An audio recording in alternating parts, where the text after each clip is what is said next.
Mesdames, Messieurs, bonjour, très heureux de vous retrouver pour cette nouvelle émission Power Boost. Alors vous le voyez, je suis au volant de cette moissonneuse-batteuse de légende, mais dans cette émission, vous verrez de nombreuses nouveautés. Mais sans plus tarder, le sommaire de cette nouvelle émission Power Boost.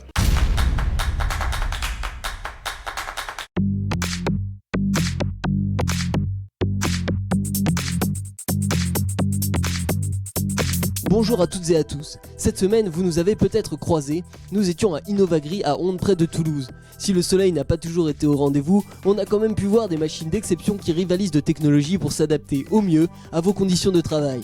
Pour commencer, direction chez Kuhn pour découvrir le semoir ultra polyvalent Espro 6000 RC, puis on se retrouvera sur le stand de Berthoud pour parler open innovation et collaboration agriculteurs-constructeurs.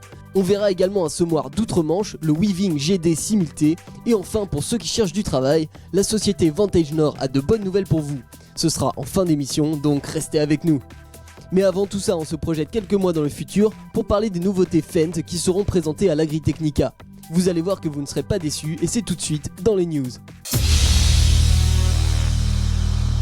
Voici en avant-première les nouveautés Fendt pour l'Agritechnica. On pourra découvrir les nouveaux modèles à chenilles de construction Challenger avec notamment un MT900 inédit où on retrouve toute la logique du Fendt 1000 mais sur un tracteur à chenilles. Autre nouveauté avec une nouvelle moissonneuse-batteuse toute de noir vêtue. Baptisée Idéal, elle sera en réalité de fabrication commune avec Massey Ferguson puisque seul le nom de la marque sur le capot marquera une différence entre les deux modèles. Côté fenaison, on pourra observer sur le stand Fendt les nouvelles presses à balles rondes ainsi qu'une remorque autochargeuse issue de l'Eli, mais aussi des endaineurs de fabrication Fella et une presse à haute densité fabriquée dans l'usine Eston. Enfin, la cerise sur le capot avec un tracteur électrique doté d'une vitesse de charge de 80% en 40 minutes et d'une autonomie de 8 heures environ.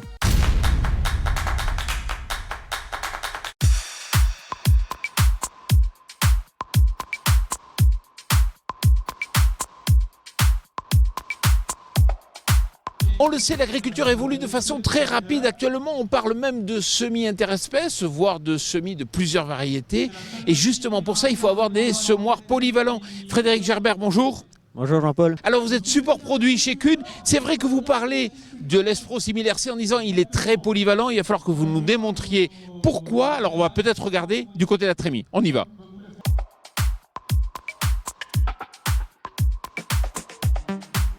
Alors le premier point effectivement qui permet de comprendre cette polyvalence, c'est cette cloison amovible.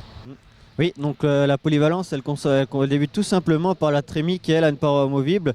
Donc simplement on va pouvoir basculer cette paroi et permettre d'avoir des volumes en répartition 40-60 ou 60-40.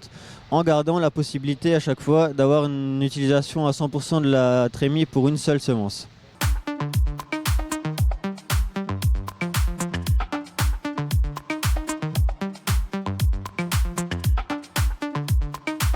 Alors Frédéric, maintenant on va voir côté distribution. On y va.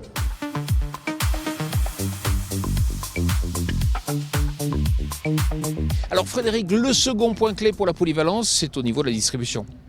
Oui, tout à fait. Donc la polyvalence, on va l'obtenir en utilisant 2 doseurs, un Y et 2 têtes de répartition.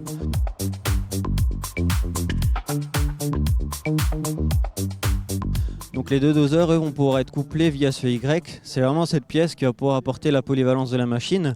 Donc permettre de faire un seul type de semence, des mélanges de semences, des couverts, ou alors vraiment de séparer les 2 flux distincts l'un de l'autre.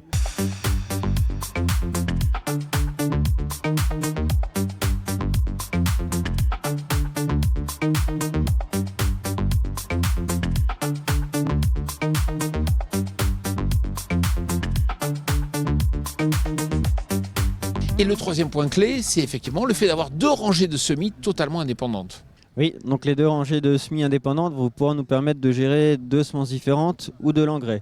Donc le but premier est de fertiliser l'entre-rang, donc à 7 cm de ma ligne de semis, afin justement de ne pas venir brûler les radicelles.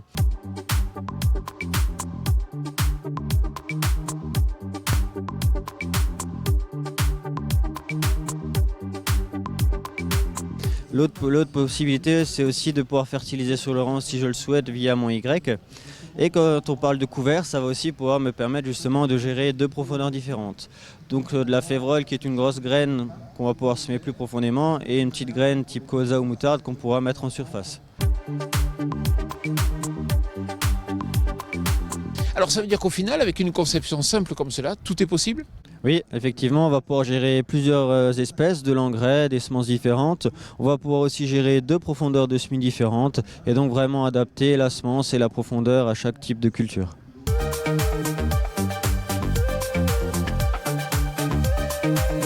Frédéric, merci beaucoup. Merci Jean-Paul.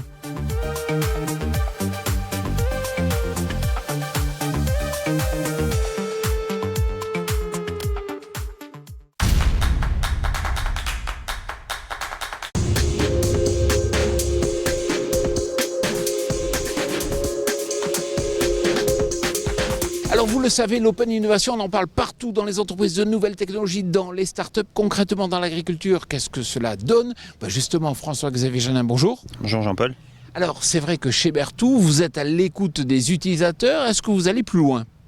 Donc effectivement, on fait appel régulièrement à une base de données clients pour enrichir notre expertise et valider nos développements au cours de tables rondes, de customer clinic avec nos clients référents. Alors ça tombe bien, José Godino, vous êtes maïsiculteur dans le Maine-et-Loire. Alors justement, vous aviez un besoin bien particulier. Oui, tout à fait. Oui. J'avais un besoin spécifique en termes de pulvérisation. L'idée, c'était de pouvoir travailler à une pression fixe pour la qualité de pulvérisation et de pouvoir faire varier le débit à la buse pour des applications diverses, c'est-à-dire adaptation de la vitesse au champ, faire de la modulation intraparcellaire en gardant une pression fixe. Donc je me suis retourné vers Berthoud qui a une solution technique aujourd'hui que nous allons développer ensemble, quoi.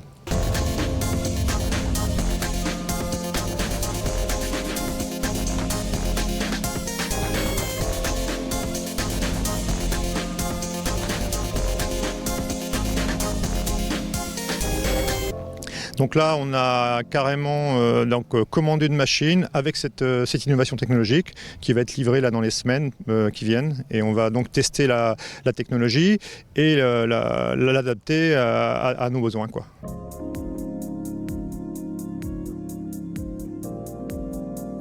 Alors c'est un intérêt certain pour vous. Un intérêt certain pour valider le concept, le enrichir au niveau argumentaire de vente, au niveau technique et le valider au niveau du terrain avec l'expertise client. Mais c'est vrai que cette interaction, elle est possible avec un spécialiste. Mais tout à fait. L'intérêt de l'entreprise Berthoud, c'est qu'elle est à l'écoute du terrain.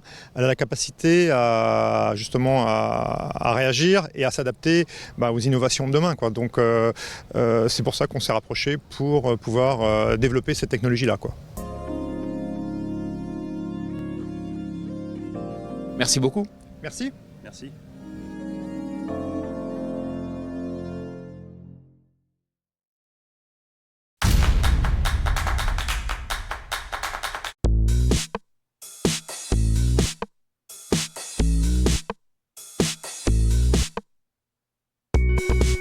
Alors vous savez, dans Power Boost, on aime bien trouver des initiatives d'agriculteurs qui s'intéressent au machinisme, voire même qu'importe qui commercialise des machines.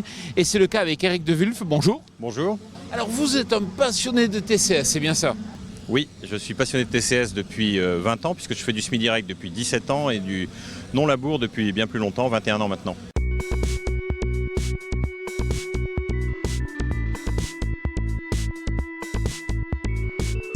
Et pourtant, vous n'arrivez pas à trouver le semoir idéal dans l'offre aujourd'hui des constructeurs.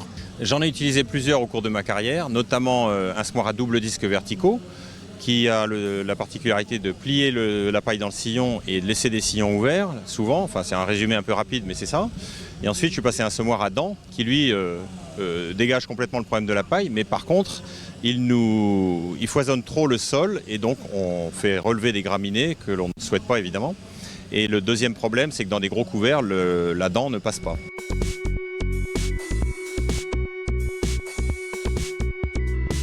Et qu'est-ce qui vous a intéressé dans ce semoir Weaving? Ce semoir est complètement différent au niveau de sa mise en terre. On travaille avec un concept de disque incliné. Donc on découpe une bande de sol que l'on soulève. On n'appuie pas, on la soulève et donc on met la graine au moment de ce soulèvement et la bande de terre retombe naturellement à sa place. Elle n'est pas repoussée ni ramenée et donc on a une roue droite derrière qui vient simplement appuyer la bande de sol.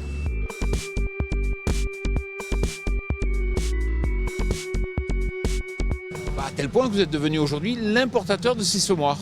Oui, je ne suis pas importateur. Si vous achetez un Smart Weaving demain, c'est directement l'Angleterre, puisque c'est un Smart anglais, qui vous facturera. Mais par contre, votre interlocuteur en France, c'est moi. Donc je n'achète pas les machines. Les machines sont vendues directement par l'Angleterre. Et donc, comme c'est une machine d'importation, il n'y a pas de TVA à payer.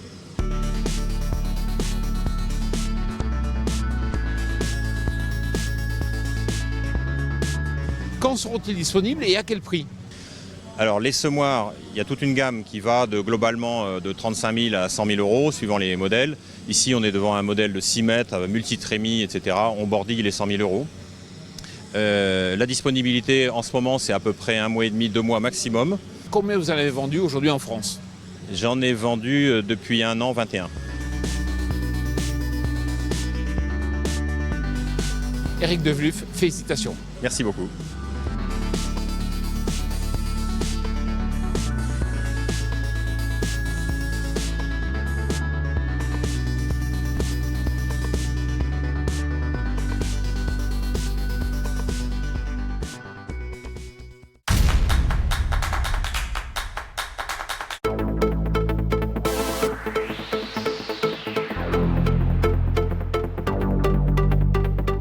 S'il y a bien un secteur qui embauche aujourd'hui dans l'agriculture, c'est le secteur des nouvelles technologies appliquées à l'agriculture. Et justement, je suis avec Maxime Godefroy. Bonjour. Bonjour, oui absolument. Notre entreprise est en plein développement et donc nous recherchons des commerciaux donc dans la région du bassin parisien, Champagne-Ardenne, Hauts-de-France et en Normandie.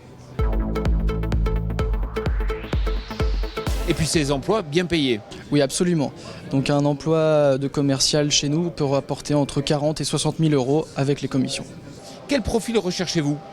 Nous recherchons des jeunes ayant une formation commerciale et si possible une première expérience dans ce domaine.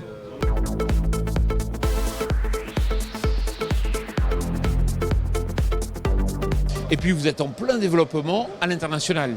Oui absolument, on est en plein développement et nous souhaitons vraiment nous développer dans les pays d'Afrique francophone, mais l'anglais est un plus pour pouvoir communiquer avec nos interlocuteurs qui sont principalement américains. Et puis vous êtes aussi bien positionné sur les objets connectés.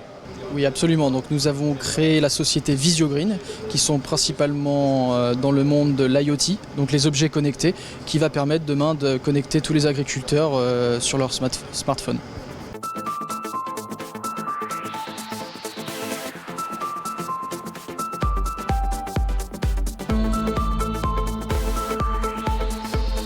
Et puis j'ai vu que vous avez lancé une plateforme téléphonique qui apporte des conseils aux agriculteurs.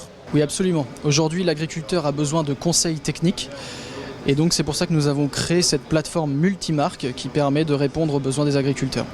Maxime Godefroy, merci beaucoup. Merci à vous. Alors on le voit, il y a plein de boulot à prendre, c'est peut-être le moment justement de changer d'entreprise. Voilà, notre émission Power Boost tournée ici, donc dans le cadre d'InnovaGreen, touche à sa fin. J'espère qu'elle vous a plu. Si vous voulez tout savoir dans le domaine des nouvelles technologies, vous savez que vous pouvez lire notre média partenaire Agriculture et Nouvelles Technologies. Je vous souhaite une excellente semaine.